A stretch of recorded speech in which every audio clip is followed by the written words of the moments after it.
Absolutely. We can call a national emergency because of the security of our country. Absolutely. No, we can do it. I haven't done it. I may do it. We have a crisis at the border of drugs, of human beings being trafficked all over the world. They're coming through. And we have an absolute crisis, and of criminals and gang members coming through.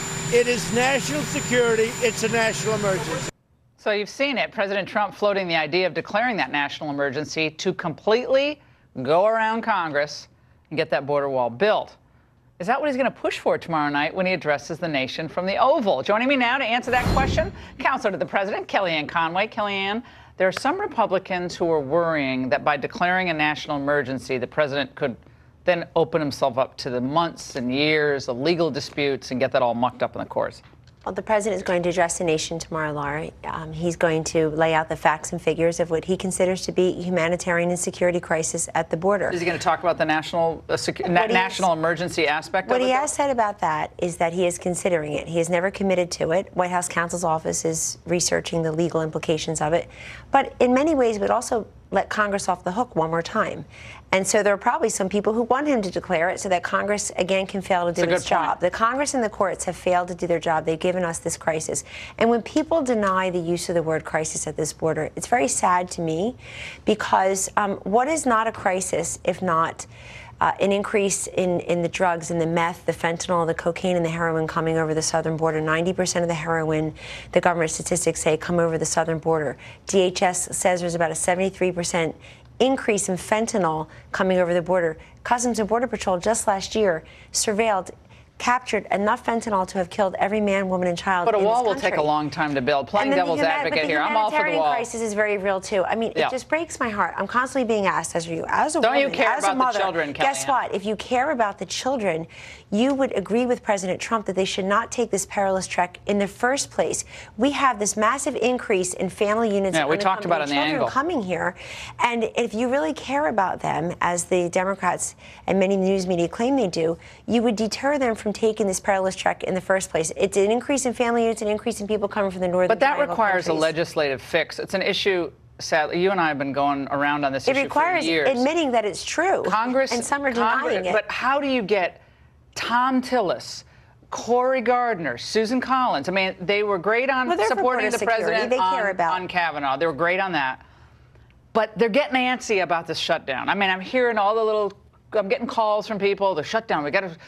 if the government has already shut down to the will of the people on this issue, your polling, when you were just doing the polling business just a few years ago, demonstrated that's not changed. 2014, it was that poll that you did. I still cite that poll. That was one of the best things ever done about level of immigration. People want it to stay the same or go down. Yes.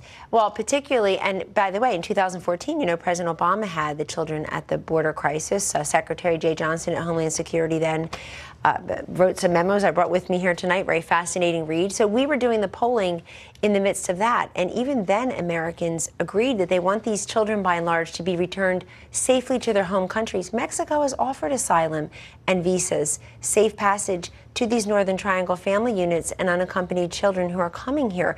They can have their fears, their claims of fear processed while they're in Mexico. They don't want to do that. I mean, I also want to get your reaction, though, Kellyanne, to a debate over just how many terrorists are apprehended at the border. The White House has thrown around a number of about 4,000, but U.S. Customs Border Protection says they encountered 6 immigrants with terror ties on the border with Mexico in the first half of the fiscal year 2018. We don't know about the second half. I personally think one terrorist is the problem. We know what one terrorist can do when you look at what happened in Paris, a few in each plane on 9/11. But you know what they do? They take that and say, oh, well, you're trying to scare the people, and it's a much smaller threat than you described. Doesn't that hurt the credibility of the White House when we don't get these basic facts right and someone's not doing their homework in the way they describe it? So let me, this particular presentation put forth by Department of Homeland Security, Secretary Nielsen is now briefed. The Democratic principals who were in the meeting, the staffers who were in the meetings over the weekend. Today, I sat there as she briefed about 50 reporters at a pen and pad with the vice president.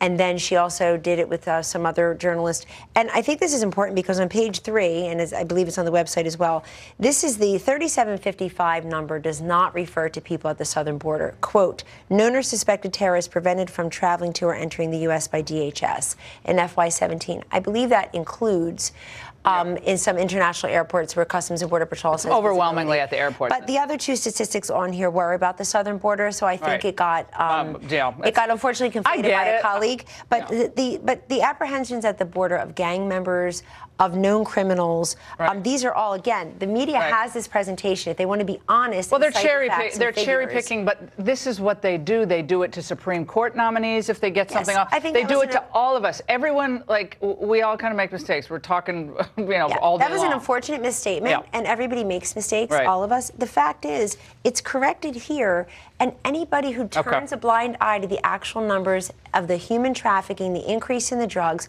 we are concerned about your children here in the United States not being subject to all these drugs, and we're concerned about their children. Will this not be personalized tomorrow the vulnerable night? Populations. Is it going to be personalized? Are we going to hear about the people not? Because numbers, people's eyes glaze over. They hear 400,000 people cross the border, like, oh. In these private meetings, the president has made very many personal appeals. He feels the humanitarian I hope that's aspect tomorrow of this, night, and too. he's been making that clear. Please don't take your children. These vulnerable populations are increasingly showing up at the border. What about the nastiness of the rhetoric? You and I have felt it personally. Big deal. We're big girls. We've dealt with this for years. But the comments from some of the Democrats who are revealing themselves day after day after day as this government shutdown goes on. Rashida Tlaib, newly elected Congresswoman, said this about her previous comments, profane, about impeachment. Let's watch. I stand by impeaching the President of the United States. I ran on that. I'm very passionate, and I grew up in an incredibly beautiful, urban community of the city of Detroit, born and raised. We say, colorful things in interesting ways, but I tell you, the President of the United States is my focus. The residents back home are my focus. That's just, I don't know why the presidents are focused, except that they're all physiologically incapable of beginning or ending a sentence without saying Donald Trump 7 times, and she proved it. Let's go back to the context of her original profane comment. She said she had been talking to her son about becoming a congresswoman, and then she made that. But I think that she was brushed back pretty severely and pretty swiftly by Congressman Nadler, incoming chairman, certainly by Senator Joe Manchin, really blew back at her with respect to her comments that we don't speak that way, it's not necessary.